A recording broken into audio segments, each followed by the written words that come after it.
అందరికీ praise the lord అండి. ఈరోజు మనం దేవుని వాక్యాన్ని చదువుకుందాము. రెండో రాజుల గ్రంథము 6వ అధ్యాయము 15వ వచనము చదువుకుందాం. రెండో రాజుల గ్రంథము 6వ అధ్యాయము 15వ వచనము మనం చదువుకుందాము. దైవజనుడైన అతని పనివాడు పెందలకడ లేచి బయటికి వచ్చినప్పుడు గుర్రములను రథములను గల సైన్యము పట్టణమును చుట్టుకొని ఉండుట కనబడెను. అంతటా అతని పనివాడు, అయ్యో నా ఏలినవాడా, మనము ఏమి చేయుదామని ఆ దైవజనునితో అనగా, అతడు భయపడవద్దు, మన పక్షమున నున్నవారు వారి కంటే అధికులై ఉన్నారని చెప్పి, యెహోవా వీడు చూచున్నట్లు దయచేసి వీని కండ్లను తెరువుమని ఎలీషా ప్రార్థన చేయగా, యెహోవా ఆ పనివాని కండ్లను తెరవచేసెను. గనుక వాడు ఎలీషా చుట్టూను పర్వతము అగ్ని గుర్రముల చేత రథముల చేతను నిండి ఉండుట చూచెను. హల్లెలూయా, దేవునికి స్తోత్రం కలుగునుగాక. ఇక్కడ ఎలీషా పనివాడు ఏమంటున్నాడంటే, అక్కడ భయపడుతున్నాడు. అక్కడ ఒక సైన్యము వచ్చి ఉన్నది. ఆ సైన్యము ఎలీషా చుట్టూ వారు ఏం చేశారంటే ఉన్నారన్నమాట. ఉంటే ఎలీషా భయపడుటలేదు, కానీ ఎలీషా పనివాడైన వాడు భయపడుతున్నాడు. ఎందుకు భయపడుతున్నాడు అంటే, ఎలీషా పనివాడికి అక్కడున్న సైన్యమే కనిపిస్తుంది, కానీ ఎలీషా పనివాడికి ఆత్మలోకంలో ఉన్న సైన్యము కనబడుటలేదు. ఎలీషాకి ఆత్మలోకంలో ఉన్న సైన్యము ఎలీషాకి కనబడుతుంది, కానీ ఎలీషా పనివాడికి లోకంలో అంటే శరీర రకంగా ఉన్న వారి మధ్యన ఉన్న వారి దగ్గరున్న సైన్యమే కనబడుతుంది, కానీ ఆత్మలోకంలో ఉన్న సైన్యము కనబడుతులేదు. ఎలీషా ఎందుకు భయపడటలేదు అంటే, ఆత్మలోకంలో దేవుడు ఏర్పరిచిన సైన్యం ఉంది కనుక ఎలీషా భయపడుతలేదు. ఎలీషా పనివాడు ఎందుకు భయపడుతున్నాడంటే, ఆత్మలోకంలో ఉన్న సైన్యము కనబడుటలేదు కనుక ఎలీషా పనివాడు భయపడుతున్నాడు. అక్కడున్న సైన్యము ఎలీషాని పట్టుకుందామని వచ్చి ఉన్నారు. అక్కడున్న సైన్యము ఎలీషాని పట్టుకొని రాజు యొద్దకు తీసుకెళ్దామని వారు వచ్చి ఉన్నారు, కానీ ఎలీషా భయపడటలేదు. ఎలీషా ఆ చుట్టూ ఎలీషా ఉన్న చుట్టూ అక్కడున్న సైన్యము ఉన్నది. మరి ఎలీషా ఎందుకు భయపడటలేదంటే, ఎలీషా చుట్టూ గొప్ప సైన్యం ఉన్నది.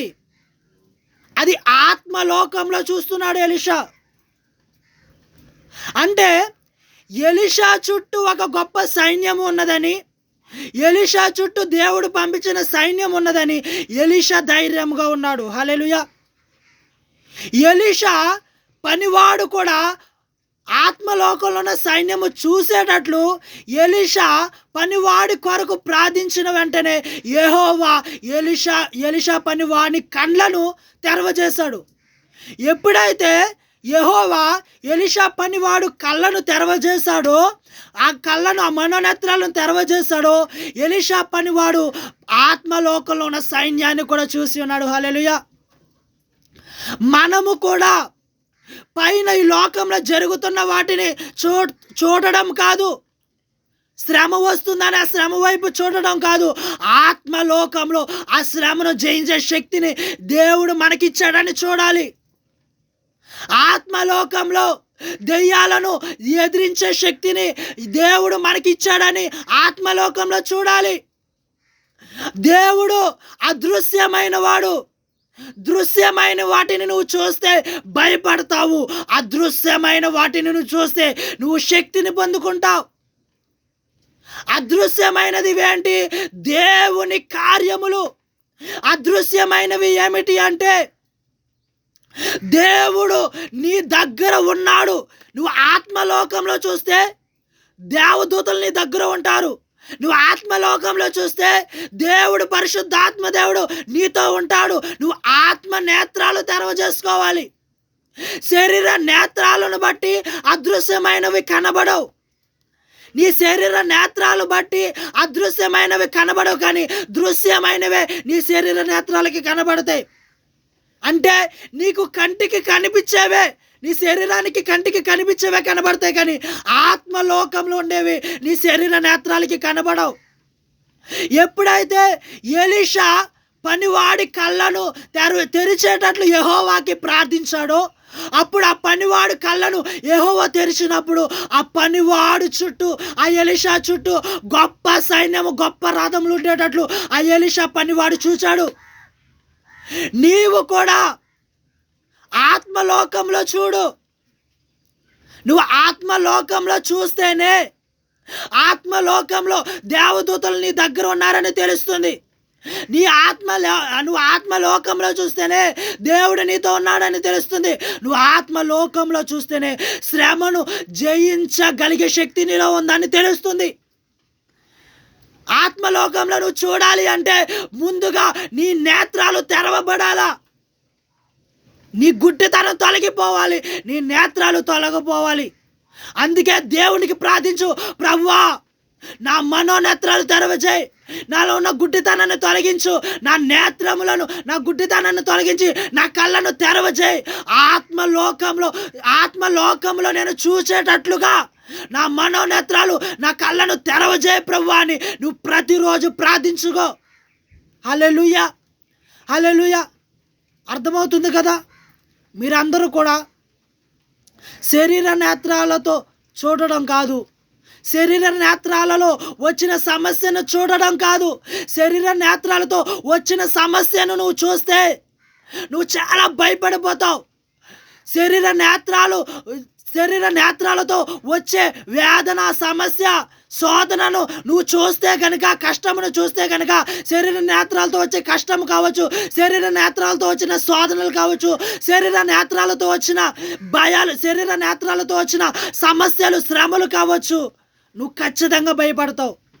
ఎప్పుడైతే నీ ఆత్మీయ నేత్రాలు తెరవజేసుకొని నీలో ఉన్న గుడ్డితనాన్ని తొలగించుకొని ఎప్పుడైతే ఆత్మలోకంలో చూస్తావో, దేవుడు ఆత్మలోకంలో నీకు ఎంత శక్తినిచ్చాడో, దేవుడు నీకు ఎంత శక్తినిచ్చాడో, దేవుడు నీకు ఎంత కాపుదలనిచ్చాడో, దేవుడు నీకు ఎంత సైన్యాన్ని ఇచ్చాడో నువ్వు ఆత్మలోకంలో చూచినప్పుడే అది నీకు తెలుస్తుంది. అర్థమవుతుంది కదా? ఆత్మలోకంలో నువ్వు చూడు. నువ్వు ఆత్మలోకంలో చూడాలంటే నీ శరీర నేత్రాలు, అంటే నీ గుడ్డితనము కూడా తొలగిపోవాలి, నీ మనోనేత్రాలు తెరవబడాలి. ఆత్మలోకంలో నువ్వు చూడాలి.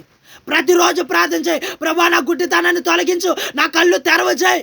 ఆత్మలోకంలో నేను చూచేటట్లుగా, ఆత్మలోకము నేను చూచేటట్లుగా, ఆత్మలోకంలో నేను ఉండేటట్లుగా, ఆత్మలోకమును నేను గ్రహించేటట్లుగా నా నేత్రాలు తొలగించు, నా నేత్రాలను తెరవచేయి, నా కళ్ళను తెరవచేయి, నా గుడ్డితనాన్ని తొలగించు, నా కళ్ళను తెరవచేయని ప్రార్థించు.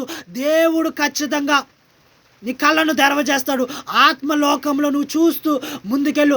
ఆత్మలోకంలో దేవుడు ఎంత సైన్యాన్ని నీ యొద్ద ఉంచున్నాడో, ఆత్మలోకంలో ఎంతమంది దేవదూతలు నీ యొద్ద ఉంచున్నాడో, ఆత్మలోకంలో దేవుడు నీకు ఎంత సమీపంగా ఉన్నాడు, ఆత్మలోకంలో ఎంత దేవుడిని శక్తి, ఆత్మలోకంలో దేవుడు నీకు శక్తిని ఎంత ఇచ్చి ఉన్నాడో ఆత్మలోకంలో నీకు తెలుస్తుంది. ఆత్మలోకంలో చూడు. ఆత్మలోకంలో చూసేటట్లుగా దేవునికి ప్రార్థించు. దేవుడు నీ కళ్ళను తెరవజేసి ఆత్మలోకాన్ని కూడా చూపిస్తాడు. హల్లెలూయా, ప్రైజ్ గాడ్. దేవునికి స్తోత్రం. దేవుడు మీ అందరినీ దీవించి ఆశీర్వదించును గాక. ఆమేన్.